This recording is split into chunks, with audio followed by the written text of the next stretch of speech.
Salman Kareem, and again. And unfortunately, this is being done by people who are literate. That feminists are basically people who hate men. So,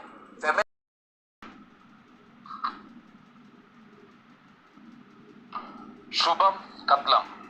So if someone or somebody, God or superficial power, is controlling humans, then why humans are doing heinous crimes such as murder or rape, etc.? Is it the order of somebody or only that are part of human satisfaction? Bhagat Singh wrote that if God is present on the earth, then we should not fight for our independence through the way of violence against Britishers. So, Shubham, I will tell you another quote. This was actually written on the walls of one of the concentration camps in Germany. Apparently, when the Allied troops came over there and they opened these, horror chambers, one chamber with nails, it was etched on that, inside that chamber, that if ever there is a God, he will have to apologize to me at least 100 times before I decide to forgive him and before I start believing him in again. Getting the idea? Imagine what a man or that woman, whoever wrote it, we don't know, because whoever it was, they died. But what they would have underwent were they took out their wrath on God itself. That is where human choice comes into picture here. Human choice is there.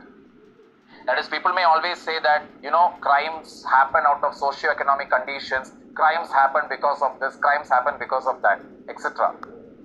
Abraham Lincoln came from very poor background where he had to sit and study under street lights just to carry on with his studies. But he ended up becoming the president of USA.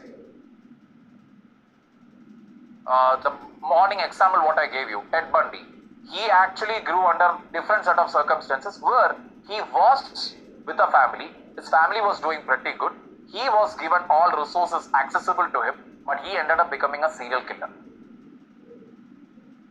Can we say that Abraham Lincoln was favorite for God, but then Ted Bundy was not so favorite? Ultimately, no. It all comes down to one basic thing. When you talk about when people committing a crime, why do they commit crime, etc., it is simply a lack of empathy. No empathy at all. If you say you are hurt, something hit you, something hurt you, when we go to a funeral home, when we see the children crying or the parents crying, we somehow feel bad.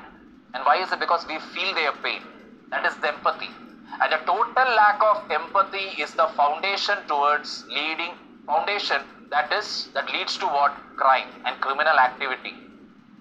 You basically enjoy the tears or the pain of another person. That is clear lack of empathy right there. Clear? So it has nothing to do with God actually. God has created everybody. God has created everybody equally, more or less.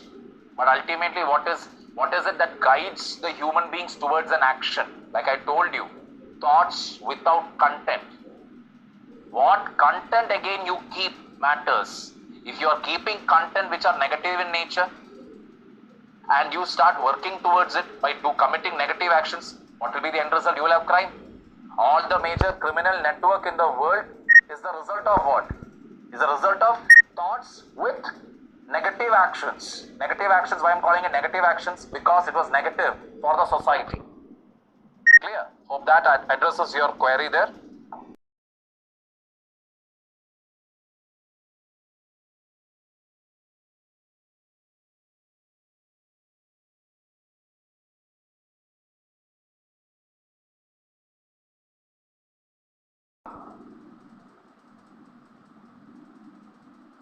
Shubham Khan.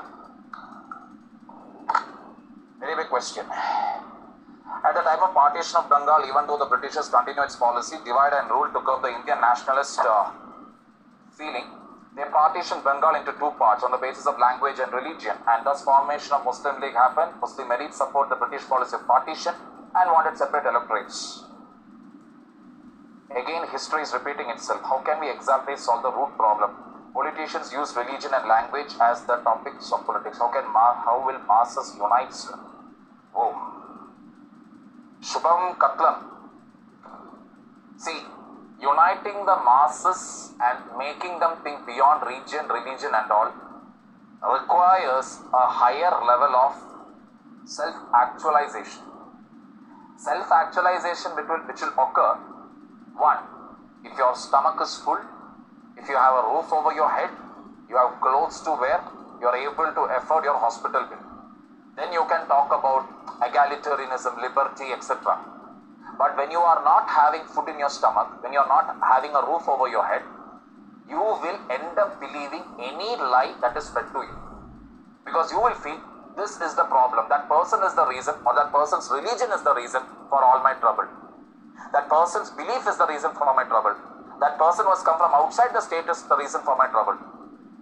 Getting the idea? So either people should be self-actualized or people's needs should go beyond what the basic needs. Getting the idea? Because let me be very frank here. Let us take the example of Shah Rukh Khan and Gauri Khan. They got married. Gauri is from a Hindu family. Shah Rukh is from a pure Pathan Muslim family. Did they fight with each other on the basis of religion? Hrithik Roshan and Suzanne Khan got married. Okay, they got divorced now, but at least during the years of marriage, they did not fight over matters of religion. Why? They have everything. When you're very well off, as you can clearly see, religion is never an issue from upper middle class to the rich class onwards. Never an issue. It is from the lower middle class and to the downward side that you see religion is an issue. Because people are struggling to survive, they believe in God so much that God will uplift them from poverty. God will show them the way. Their God is the only God. Other gods are bad gods. They are ready to believe in such mundane ideas. So what will be the end result? You will have politicians who will take them for a ride. Nothing can be done about it. It is a slow process. Sociological change is a slow process. Alright people.